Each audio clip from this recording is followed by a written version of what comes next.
जय गुरुदेव। आज हम गुरुदेव के एक नए विचार से जुड़ते हैं। भविष्य का मार्गदर्शन जिसने इस बट वृक्ष को सींचा।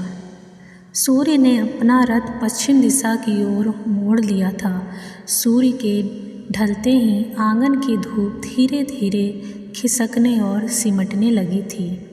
गुरुदेव अपने आंगन में बिछी हुई चारपाई पर बैठे हुए थे। अभी थोड़े ही पलों पूर्व उन्होंने नीचे खबर करवाई थी कि सभी वरिष्ठ कार्यकर्ताओं की गोष्ठी लेनी है। गुरुदेव द्वारा ली जाने वाली इन गोष्ठियों का अपने समय में बड़ा आकर्षण था। सबसे पहले तो उनका संग सुपास सभी को भाता था।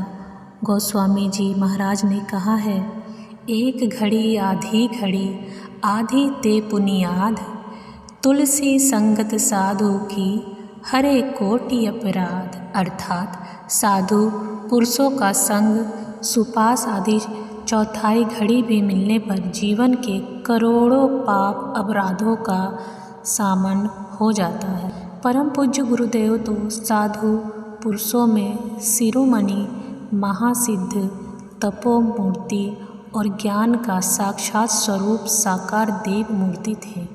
भगवान ने भागवत गीता में कहा है कि विद्याओं में मैं अध्यात्म विद्या हूँ। गुरुदेव तो अध्यात्म विद्या के रूप में स्वयं भगवान थे। उनका लेस मात्र सानिध्य भी आत्मा में अपरिमित सुख उपजाने वाला था। उनके द्वारा ली जाने वाली गोष्ठियाँ दरअसल उनकी अहेतुकी कृपा का ही एक रूप थी, जो जब जब अनायास होती रहती थी। सूक्ष्मीकरण साधना के बाद से गुरुदेव के काम करने में प्रतिपल एक तेजी दिखाई देती थी। शायद वे मिशन के वर्तमान को बड़ी तेजी से भविष्य के लिए गढ़ रहे थे। उनके द्वारा ली जाने वाली ये गोष्ठियाँ उनकी इस प्रक्रिया का एक माध्यम भर थी।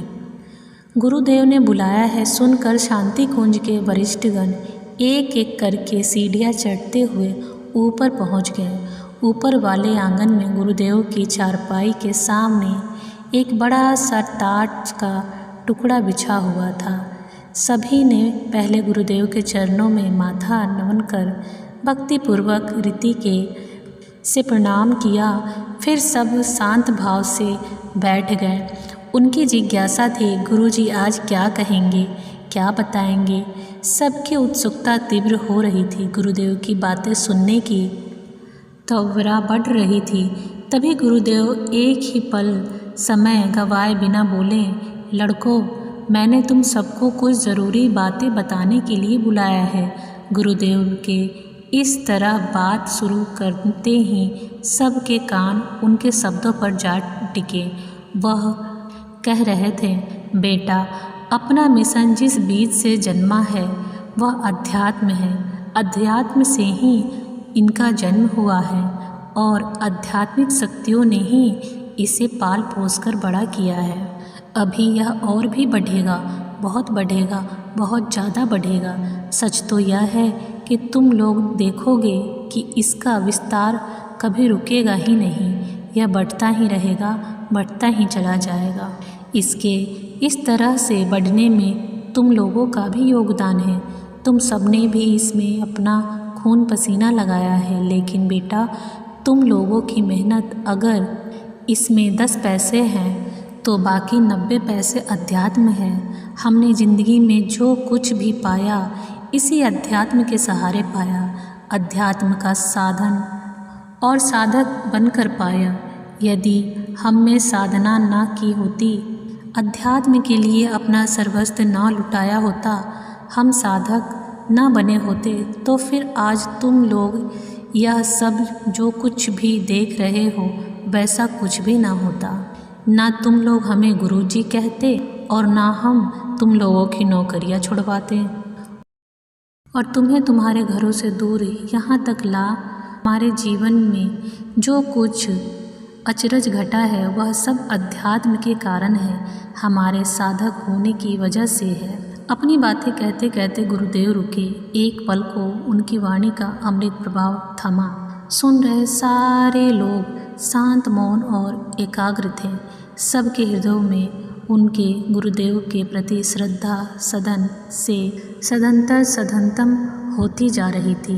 सभी अपने गुरुदेव के वचनों के निम्न हो रहे थे। गुरुदेव शायद इस पल उनकी इस एकाग्रता को जांचने परखने के लिए रुके थे। संभवतः वह यह सच्चाई जान लेना चाहते थे कि अब वह जो गंभीर बात बताने जा रहे हैं उनसे सुनने के लिए ये लोग तत्पर हैं भी या नहीं। सभी की तत्परता एकाग्रता एकदम खरी थी।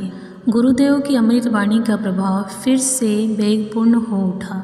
वे कहने लगे, बेटा, मैं साधक पहले हूँ, बाकी सब बाद में। मेरी ज़िंदगी में लिखना, पढ़ना, सेवा, संगठन, ये सारी बातें बाद में आई।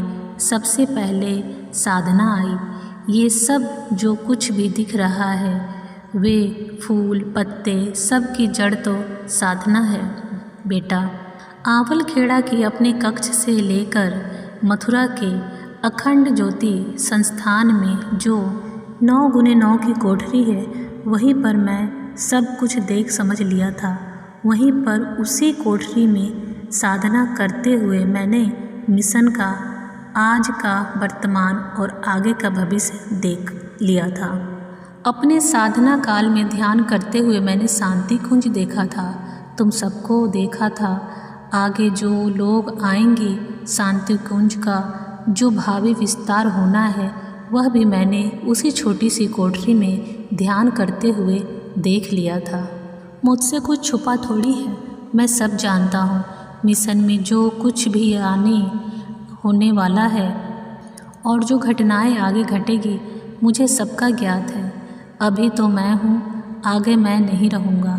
तब काफ़ी उथल पुथल होगी, कुछ लोग जाएंगे, कुछ नए लोग आएंगे। मैं तो चाहता हूँ कि तुम सब लोग रहो, पर बेटा, समय की तेज़ हलचलों में टिकने के लिए साधना का बल चाहिए। तुम लोग अपने अंदर यही बल पैदा करो। एक बात मैं और बता देता हूँ, उसमें से कोई यह ना समझ ले कि उल्टी सीधी माला टरकाने से साधना हो जाती है। यह ना समझना कि बैठे रहकर नाक दबाने का नाम साधना है। ये सारे कर्म कांड तो साधना का खेल है। इसका प्राण तो पवित्रता और प्रामाणिकता है। अपनी जीवात्मा को धोने से साधना होती है। अपने गुरु की नज़र में अपनी आत्मा के सामने और भगवान के सामने एकदम 100% खरा साबित होने का नाम साधना है। तुम लोग यह कर सको तो करो। रोज़ अपनी चीर फाड़ करो, अपनी कमियों कमजोरियों को ढूंढो और उन्हें निकाल बाहर करो। जो अपने प्रति जितना कठोर होता है, वह उतना ही अच्छा साधक बन जाता है। अपनी बुराइयों, अपने अहंकार को और अपने गुस्सा के प्रति घोर नम्रता का नाम साधना है। यही साधना हमने की है, यही आपको बता रहे हैं। साधना का रहस्य समझा रहे गुरुदेव के मुखमंडल पर तपस्या की प्रखरता एवं प्रभा झलक रही थी। उनके मस्तिष्क पर सदा विद्यमान रहने वाला चंद्रकार निशान इस समय और अधिक स्पष्ट हो आया था। उनकी वाणी से शब्द नहीं, उनका प्राण बरस रहा था। सभी सुनने वाले मौन थे। शायद यह मौन उनके अंदर ही अंदर कुदेर रहा था। धूप अभी आंगन के कोने से छिपकी, सहमी और ठटकी खड़ी थी। सूर्यदेव अभी तिरोहित नहीं हुए थे। वह भी पश्चिम के दरवाजे पर थोड़ी देर के लिए रुक गए थे। उनकी सभी रश्मियाँ उन्हीं की तरह उनको घेरे झुंड बनाए खड़ी थी। सब के सब आज के दिन ही अंतिम विदा लेने से पहले इस दृश्य को भली प्रकार निहार लेना चाहते थे। परम पूज्य गुरुदेव की वाणी को सुनने की ललक शायद उन्हें भी थी। गुरुदेव कह रहे थे, बेटा, तुम लोग मेरे लिए कुछ कर सकते हो तो अपने में पवित्रता और प्रामाणिकता पैदा करो। इस साधना से तुमको हमारा प्यार मिलेगा, भगवान का प्यार मिलेगा और इन सब ऋषियों, हिमालयवासी देव आत्माओं का आशीर्वाद मिलेगा, जिसके तप से यह मिशन चल रहा है।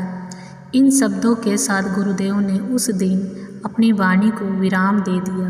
गोष्ठी के पल बीत गए, पर कुछ ऐसा भी था जो नहीं बीता, ना उस दिन और ना आज के दिन। वह है साधना का कर्तव्य। जो उन्होंने उस दिन बताया था, उसे पूरा करके ही हम उनके अपने हो सकते हैं।